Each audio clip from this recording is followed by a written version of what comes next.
What's up, fam? How's it going?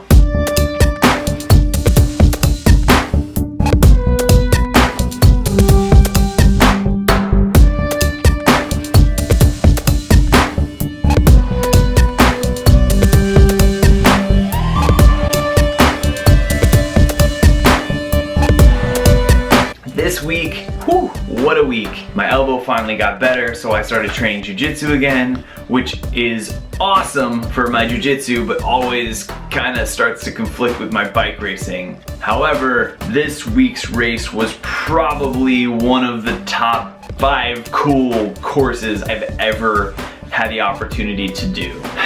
Murphy Mack, the director of the Superpro racing team, has a reputation of creating crazy features in his bike races.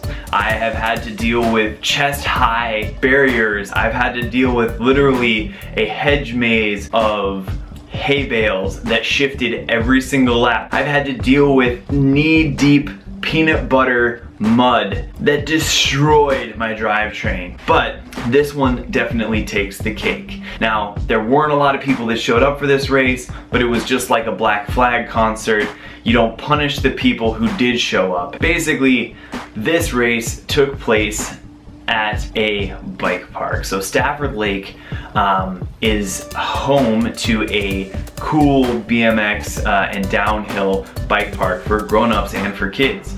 And Murphy decided to take advantage of all of those features and incorporate them, which is rad for most of the dudes out there who are super stoked, who got into cross maybe from mountain biking or from BMX. Considering my trajectory went, triathlons, mountain biking, gravel racing, and then cyclocross, my bike handling skills are not super rad. I'm not very good at brap. I was really freaked out. End of the day, I ended up managing to get up on the podium. Gotta tell you now, I didn't actually get footage of the best part of the bike course from my GoPro. I only caught the first lap, and I was planning on capturing the last lap as well, but I flatted out with 2 to go, and so I had to swap out bikes. This really nice guy named Miles let me jump on his spot, which was fun. It's the first time I've ever ridden a belt tri with disc brakes. That was dope, but unfortunately he also runs SPD pedals and I ran time pedals, so I did the last 2 laps of the race not clipped in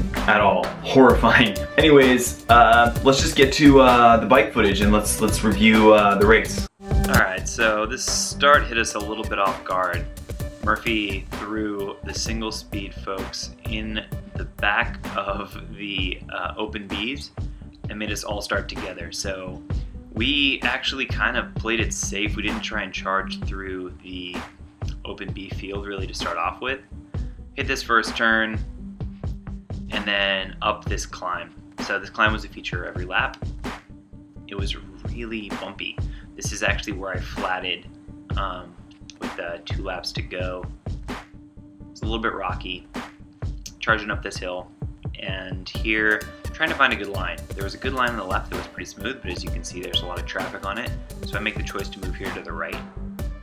And this is a little bit bumpy, but it ends up being a pretty good line. People start coming over, and in about 2 seconds this becomes too steep to ride through and too bumpy to ride through on the single speed, so I dismount. As you can see, the guy in front of me dismounts as well. Run up here, and this first lap I kind of pulled the wrong move. I remounted right here and started going slow. I was actually tripoding, pushing off with my right foot on that off-camber section, while this is the guy who eventually beats me, decides to make the smart move and run around all of us at the top. So now we start descending the bike park. Just so you know, this is the kids' bike park. I'm grabbing a ton of brake here on these berms. I've never ridden anything like this at speed before in my entire life. So I was pretty freaked out. And not to mention, I'm watching this giant gap form between me and the guy ahead of me, who I'm racing, and not feeling very good about myself. So yeah, a lot of speed here, trying to keep my weight back. Trying not to brake in the middle of the turns and just kind of commit to it. Look at the exit and don't focus on the middle. Here we go, there's the first one. the second one, and boom, the third one. Hit the berm, and then there's another 3. 1, 2, and this guy's totally irritated with me. He comes around, he caught a little bit of air there, and then off the berm. So here was one kind of power section, but the gravel was actually pretty loose, so I had a hard time really drilling it. This turn you could take pretty fast, as these guys were. You can see they're kind of putting a little bit of a gap on me, but I catch up. And this is a straightforward section here. The texture of the ground was really perfect. It was nice and tacky because it had been raining all week.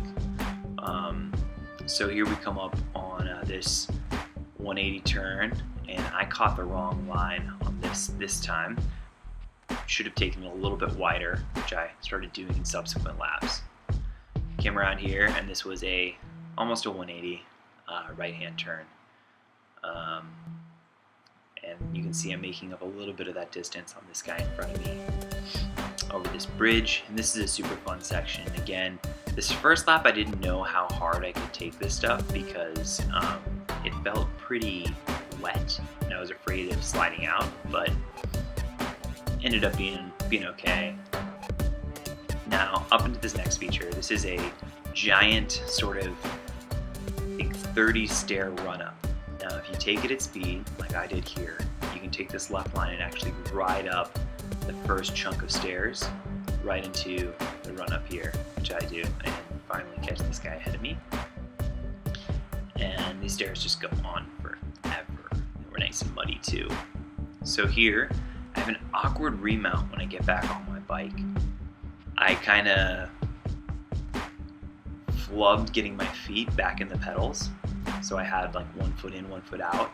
Came down super off camber and very wet. So I decided to take the high line really slow, like super slow, because I thought that was safe. And I got through there. Just like feeling pretty good about myself.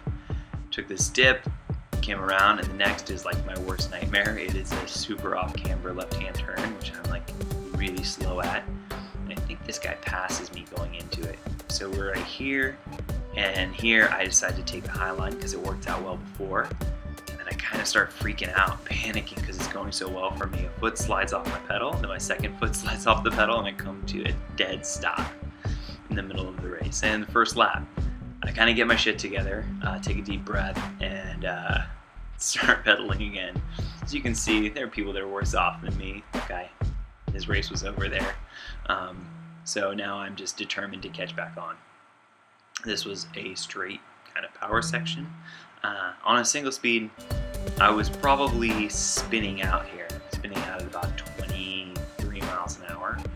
I was running a 39.17, and at that ratio, yeah, about 23 miles an hour is about as fast as you can go on this dirt without, totally, probably 110 RPMs. So then again, onto this section, there were 2 lines you could take here. The one on the left was a little bit more bumpy, and that was the better line, in my opinion. The one on the right, which I'm on right now, see kind of catching up to this guy, was smoother, but it was also super wet, and it doesn't look like it's that much of a hazard or anything, but going into this next turn, it was just hard to carry speed and stay on that line for me.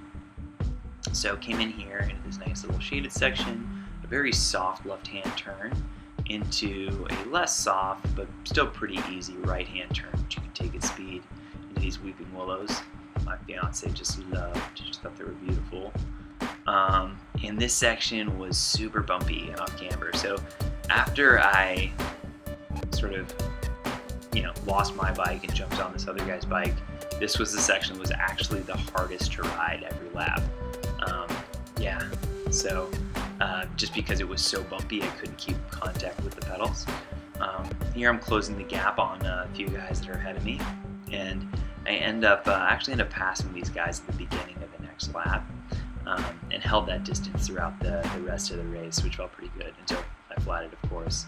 This section was a little bit soft, but you could still kind of pedal through everything.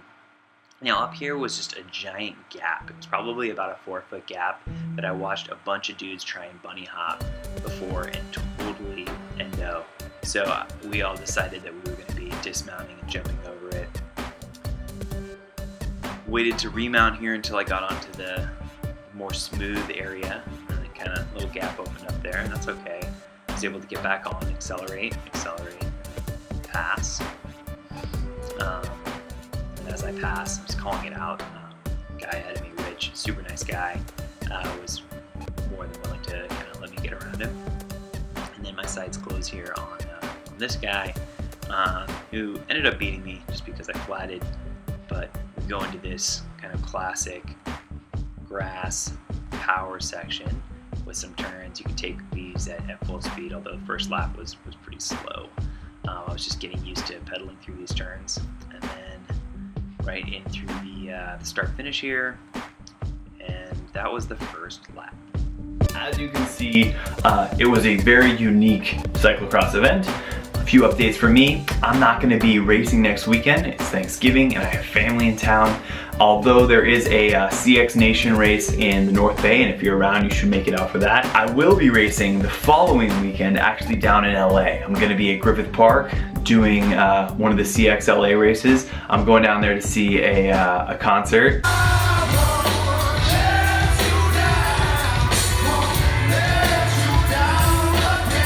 Thought I'd bring my bike and get some racing in while I'm down there. As always, until next time, keep the rubber side down, take care of yourselves. Also, don't forget to like, comment, and subscribe.